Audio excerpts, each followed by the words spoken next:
မင်္ဂလာပါရှင်ဒီနေ့ဒေး9သင်ခန်းစာလေးစကြရအောင်နော်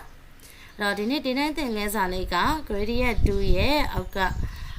ဒီ2လေးတွေကိုအဓိကထားပြီးတော့ပြပေးသားမှာပဲဖြစ်ပါတယ် file ကိုသွားလိုက်ပါ open ကိုသွားလိုက်ပါပြီးရင်တော့ဒေး9နဲ့ကိုဝင်လိုက်ပါ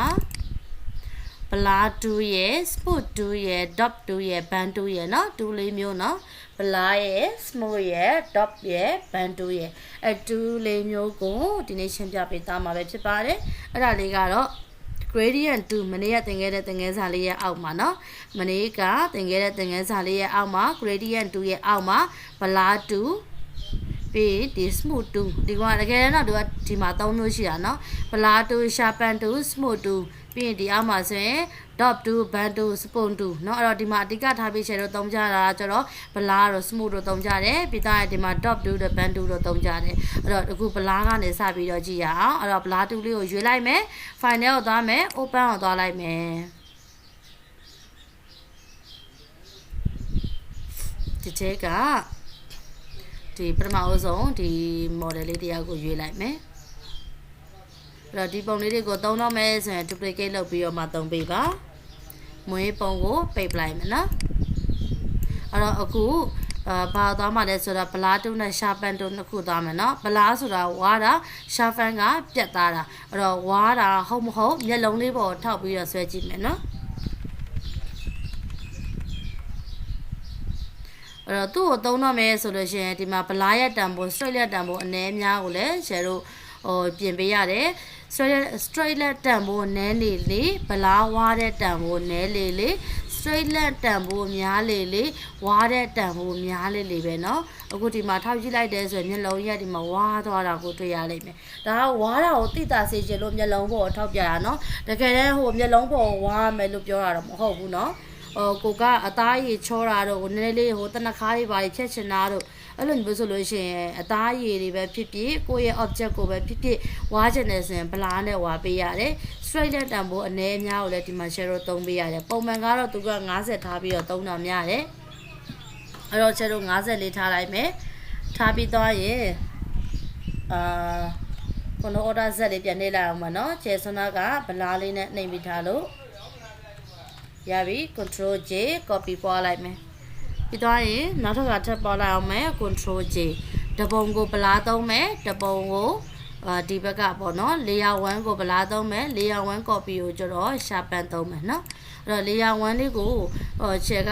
ဗလာဆိုတော့ဝါးတယ်ဆိုတော့ဒီမျက်လုံးလေးပေါ်ထောက်ပြလိုက်တယ်အဲ့တော့မျက်လုံးလေးပေါ်ထောက်ပြလိုက်တော့မျက်လုံးလေးကဝါးသွားတယ်ဒါဆိုရင်သိတာပြီသိကြပြီအဲ့တော့ဝါးချင်တဲ့အခါမှာဘာတူးလေးကိုရွေးပေးရမလဲဆိုတော့ဗလာတူးလေးကိုရွေးပေးရမယ်နော်နောက်တစ်ခုဖြတ်သားခြင်းနဲ့ဆိုရင် sharpen 2လေးကိုရွေးပေးရမယ်အဲ့တော့ sharpen 2လေးကိုရွေးလိုက်တယ် red side လေးကိုကြည့်လိုက်မယ်ကြည့်ပြီးသွားရင် straight လက်နံမို့ဒီမှာ50ထားထားတယ်ဒီမှာထောက်ကြည့်လိုက်တယ်ဆိုရင်မျက်လုံးလေးကပို့ပြီးတော့ကြည်ပြီးတော့တောက်လာတယ်ပြီးရင်ဒီမှာမျက်လုံးဒီမျက်ခုံးလေးတွေကိုခြေကဒီလိုမျိုးလေးဆွဲလိုက်မယ်ဒါဆိုလို့ရှိရင်သူ့ရဲ့ detail လေးတွေကပို့ပြီးတော့ပေါ်လာတယ်တော်တော်ကြီးရှင်းကြည့်လို့ရပါတယ်မွေရင်းပုံကဒီမှာနော်ရလားဗလာကဝါတာရှာပန်းကပြတ်သားတာစမှုကကျတော့ရှောတာနောက်တစ်ပုံထပ်ရွေးလိုက်မယ်ဒီတဲကဘာမှမပြင်ရသေးတဲ့ကောင်မလေးပုံကိုရွေးလိုက်မယ်အဲ့ဒီမျိုးသမီးလေးပေါ်မှာ duplicate လေးပွားလိုက်အောင်မနော်ပြီးတော့ရင်တော့မွေးပုံလေးကိုပိတ်လိုက်ပါ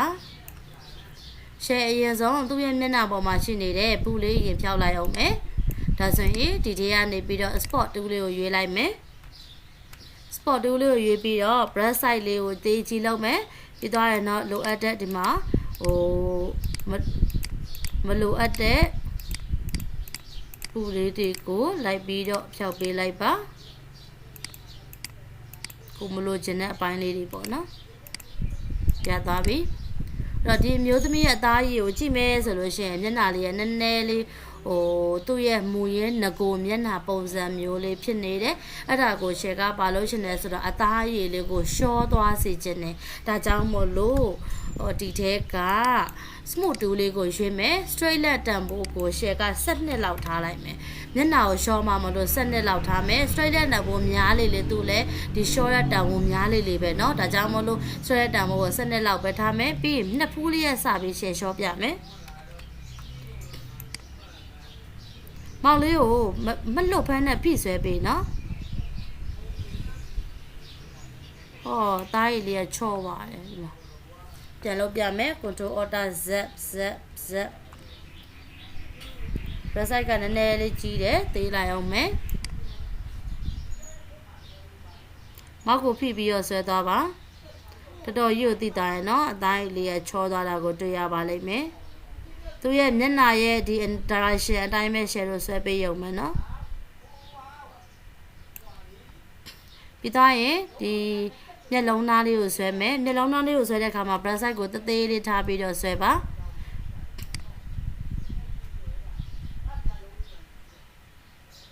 မျက်ခုံးပေါ်မဆွဲနဲ့เนาะ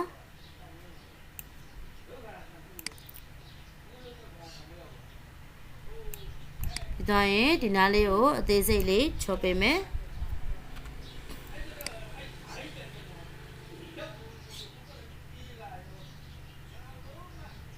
ရပြီဆိုလို့ရှိရင်ဒီအထဲမှာကျတို့က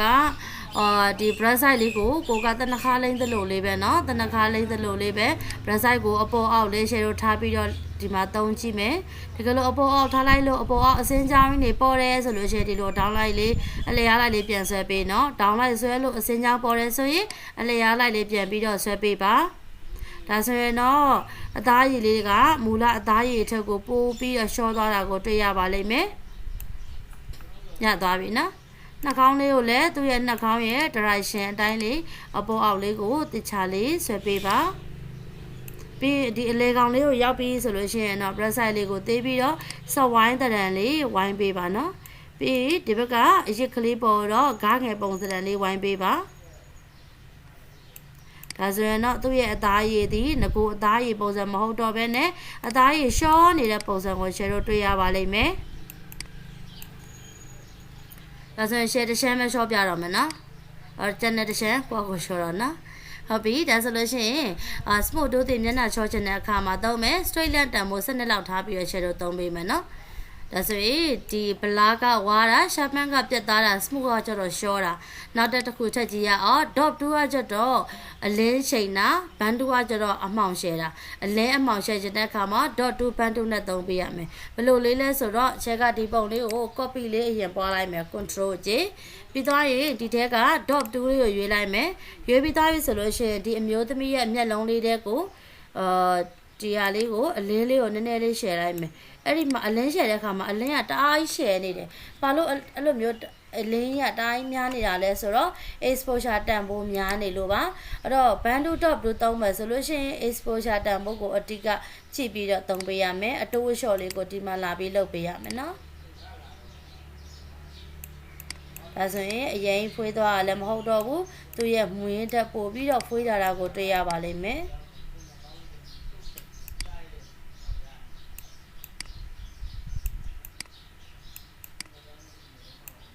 ဒါဆိုရင်မျက်လုံးလေးကိုအောက်ကလေယာလေးနဲ့ရှင်ကြည့်လိုက်ပါပို့ပြီးတော့သိတာတယ်เนาะဒီမှာအဲ့တော့အလင်းနေရာကိုပို့ပြီးတော့လင်းချင်တဲ့အခါမှာ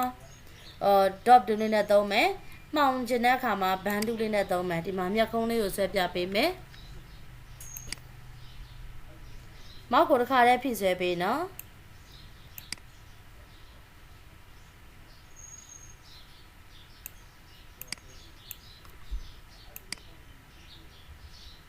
ပို့ပြီးတော့မဲချင်တယ်ဆိုရင် exposure တန်ဖိုးလေးကိုတိုးပြီးတော့သုံးပေးပါ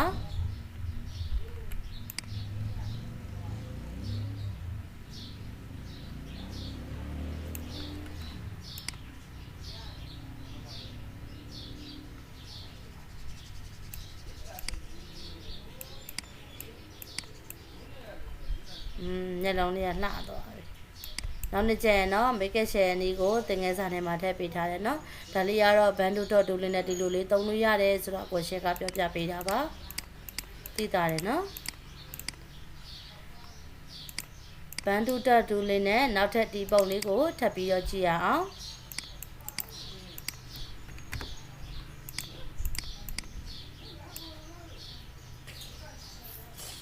ဒီပုံကြည့်လိုက်တဲ့အခါမှာသူဒီပုံရဲ့တချမ်းကကျတော့အရန်ကိုလင်းနေတယ်ပုံရဲ့တချမ်းကျတော့အရန်ကိုပဲမှောင်နေတယ်အဲ့တော့အရန်ကိုပဲလင်းနေတယ်အရန်ကိုပဲမှောင်နေတယ် level မတူဘူးအဲ့ဒီမတူညီတဲ့ပုံကိုရှယ်က level တူချင်တယ်ဒါဆိုလို့ရှိရင်အရင်သုံးခဲ့တဲ့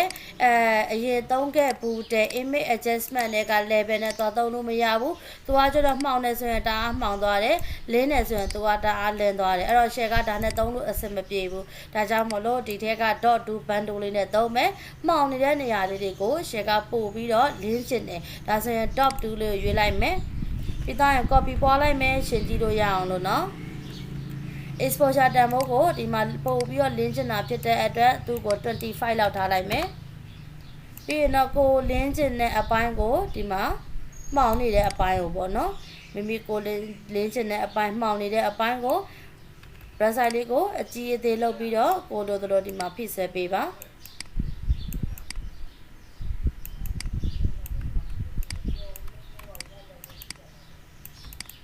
ဒါဆိုရင်ပုံလေးက level တူသွားပြီเนาะမကြည့်လိုက်ပါသိတာတယ်เนาะအဲ့တော့ဒီဘက်ကတားလင်းနေတဲ့အပိုင်းကိုလည်းနည်းနည်းမှောင်ကျင်တယ်ဒါဆိုလို့ရှိရင်ရှယ်တို့ bundle ကိုရွေးလိုက်မယ် exposure တန်ဖိုး20ထားတယ်ပြီးရင် brush size လေးကိုကြည့်လိုက်မယ်တွန့်ကင်းလေးနဲ့ဒီဘက်ကနည်းလေးမှောင်လိုက်မယ် okay ဒါဆိုရင်ပုံရဲ့ level ဒီမှာညီသွားတာကိုတွေ့ရပါလိမ့်မယ်ညီသွားပြီเนาะလင်းကျင်တယ်ဆိုရင်